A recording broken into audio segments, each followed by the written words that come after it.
E aí galera, tudo bem com vocês? Vamos lá para a explicação da aula sobre mercantilismo. Bem, o mercantilismo, gente, nada mais é do que um conjunto de práticas econômicas do Estado absolutista. Tá? Por definição, mercantilismo ele constitui uma série de medidas e práticas econômicas adotadas por diversos chefes de Estado. Seu principal objetivo era obter a maior quantidade possível de metais preciosos, ouro e prata, para o Tesouro Nacional. Na verdade, a gente chama isso aí de prática de entesouramento. Por quê? Na passagem da Idade Média para a Idade Moderna, a gente tem uma mudança no que é o referencial de riqueza de uma sociedade. A sociedade medieval, ela tinha como referencial de riqueza a propriedade da terra. Quanto mais terra um indivíduo possuísse, mais rico ele era. Já na Idade Moderna, esse referencial de riqueza de um indivíduo, de uma nação, passa a se dar pela quantidade de metais preciosos que ele consegue acumular. Daí o mercantilismo ter como objetivo final exatamente o entesouramento desses metais preciosos, o entesouramento do ouro e da prata. Tá?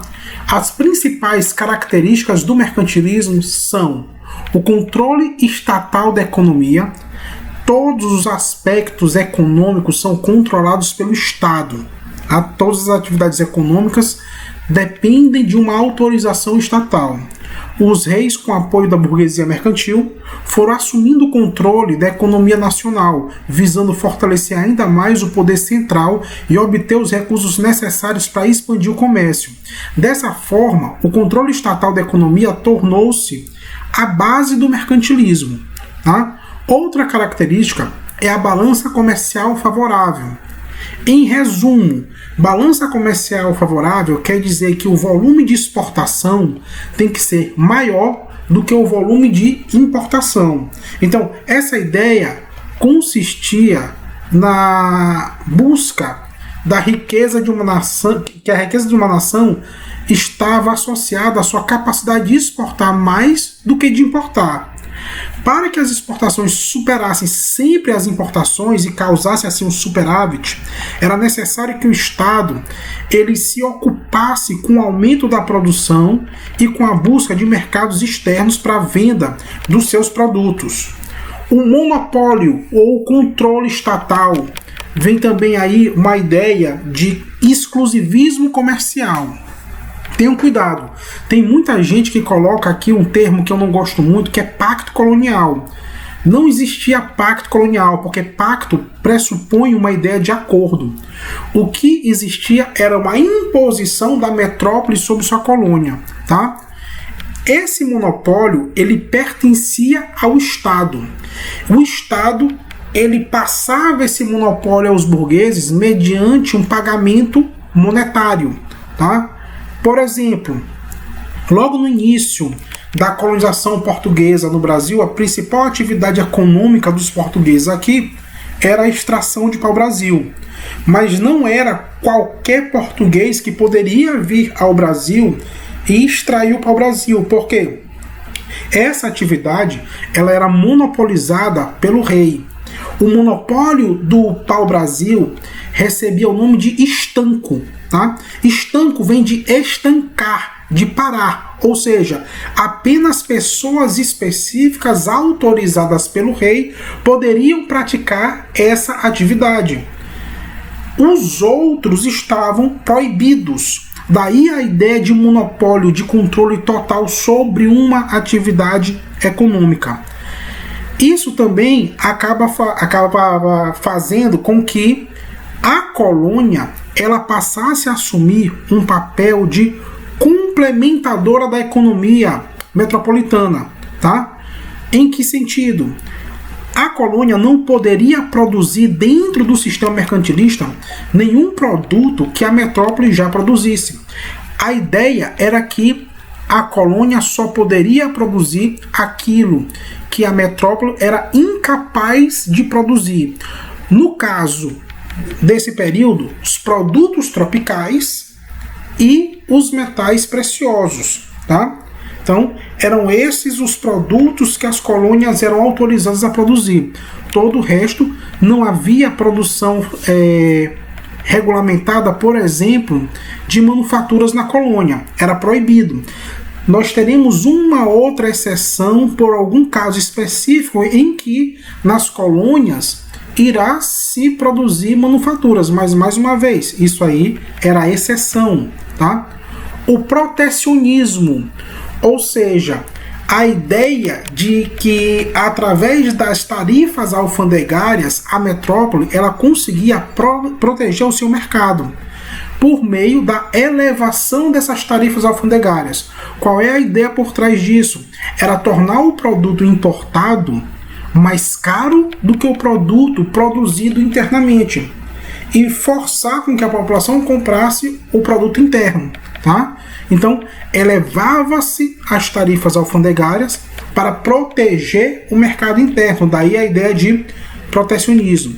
E o ideal metalista, que é exatamente aquela ideia central de que o objetivo final do mercantilismo era promover a conseguir a acumulação de ouro e de prata, a acumulação de metais preciosos. Os tipos de mercantilismo. O mercantilismo ele teve pelo menos 3 vertentes bem claras, tá? O metalismo ou bulionismo, o colbertismo e o comercialismo. Entendam bem, o objetivo final de cada um desses tipos de mercantilismo é sempre o mesmo. É a ideia de buscar acumular ouro e prata. O que diferencia um do outro é o caminho que se vai buscar para se chegar a esse objetivo, tá? Então, metalismo é o tipo de mercantilismo adotado pela Espanha, tá? Então a Espanha adotou o mercantilismo metalista e enriqueceu com ouro e prata explorados no continente americano. Mas como não desenvolveu o comércio, a agricultura e a indústria, passou a importar produtos pagos com ouro e prata. Como as importações superavam as exportações, isso causava-se um déficit na balança comercial. A economia espanhola no século XVII entrou em crise que durou por um longo período. Então olha só, como a Espanha tinha muito ouro e muita prata nas suas colônias americanas, todo o mercantilismo espanhol ele ficou voltado para a exploração direta desses metais. A Espanha não se preocupou com esses metais desenvolver, por exemplo, a sua indústria manufatureira. Então, todos os produtos manufaturados que ela precisava, ela tinha que importar e utilizava exatamente esse ouro e essa prata para comprar esses produtos, o que causava um déficit na balança comercial espanhola. Então, no fundo, o que aconteceu? A Espanha conseguiu extrair uma grande quantidade de ouro e prata, mas ela não conseguiu acumular esse ouro e essa prata, tá? O ouro e a prata espanhola, assim como o ouro e prata portuguesa, eles quase sempre iam parar na Inglaterra. Aí tem uma frase bem famosa de que, por exemplo, o ouro deixou buracos no Brasil, catedrais em Portugal e fábricas na Inglaterra, tá? Então, se extraía o ouro na América, ele só passava tanto pela Espanha quanto por Portugal e acabava na Inglaterra, que era quem produzia e vendia manufaturas. O colbertismo, o exemplo clássico do colbertismo é a França, tá? Então, na França o mercantilismo estava voltado para o desenvolvimento de manufaturas de luxo, para atender ao mercado espanhol e procurou expandir suas companhias de comércio, bem como a construção naval. Essa política econômica ficou conhecida como mercantilismo industrial ou colbertismo, referência ao ministro Colbert, quem mais a incentivou. O único erro aí do mercantilismo francês é no tipo de indústria manufatureira que eles desenvolveram. Como está colocado bem aqui em cima, é uma indústria manufatureira de luxo, o que automaticamente restringe o mercado consumidor. Ao contrário da França, a Inglaterra investiu numa indústria manufatureira mais popular, o que expandiu seu mercado consumidor e consolidou muito mais o mercantilismo inglês. Fez com que a Inglaterra lucrasse muito mais com esse tipo de mercantilismo do que a França. E o comercialismo, que é o mercantilismo que vocês têm mais conhecimento, que é aquele praticado por Portugal. Portugal foi o país que demonstrou maior flexibilidade na aplicação do mercantilismo.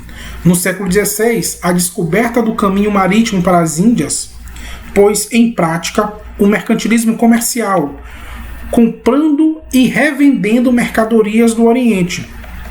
Com a exploração das terras americanas, se tornou o pioneiro do mercantilismo de plantagem, baseado na produção destinada ao mercado internacional. No século XVIII, com o ouro de Minas Gerais, praticou o mercantilismo metalista. Com a crise do ouro, surgiu o mercantilismo industrial, com a produção de artigos destinados ao abastecimento do mercado colonial. Basicamente, o que Portugal fez foi se preocupar em comprar e revender produtos. Comprava produtos tropicais em suas colônias e revendia com uma alta lucratividade na Europa. Exemplo, pegava o açúcar aqui na América, aqui no Brasil, e revendia para os holandeses, e depois os holandeses distribuíam esse açúcar pelo restante da Europa. Pegava manufaturas na Europa e revendia essas manufaturas para as suas colônias.